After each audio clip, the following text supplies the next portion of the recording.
Wakil Kepala Satuan Tugas Khusus Pencegahan Korupsi Polri Novel Baswedan kunjungi Kota Ambon. Di hadapan para pegiat anti korupsi, Novel pun belak-belakan mengatakan salah satu maksud kedatangannya di Kota Ambon adalah mencari tahu informasi kasus korupsi.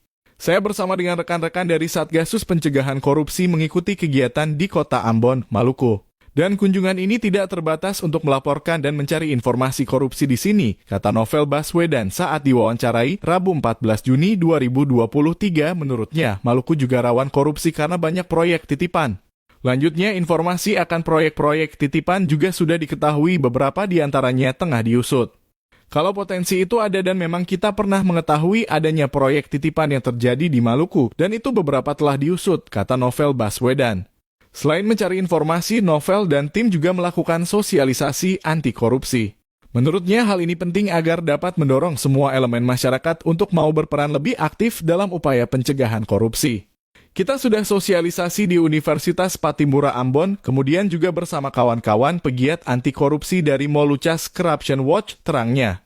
Selain itu, melalui sosialisasi, masyarakat juga akan lebih mengerti tentang bentuk korupsi dan kemudian tidak membiarkan hal itu terjadi.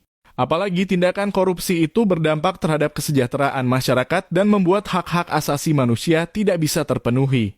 Mantan penyidik Komisi Pemberantasan Korupsi dalam kurung KPK itu berharap agar Maluku dapat lebih sejahtera ke depannya. Dan di sini tidak terbatas dari melaporkan atau mencari informasi soal praktek-praktek korupsi, tapi juga mendorong agar masyarakat lebih peduli, lebih mengerti tentang bentuk-bentuk korupsi, dan kemudian tidak membiarkan praktek-praktek korupsi yang terjadi. Kita tahu korupsi itu kalau dibiarkan membuat orang sengsara, membuat masyarakat susah, membuat orang-orang miskin, membuat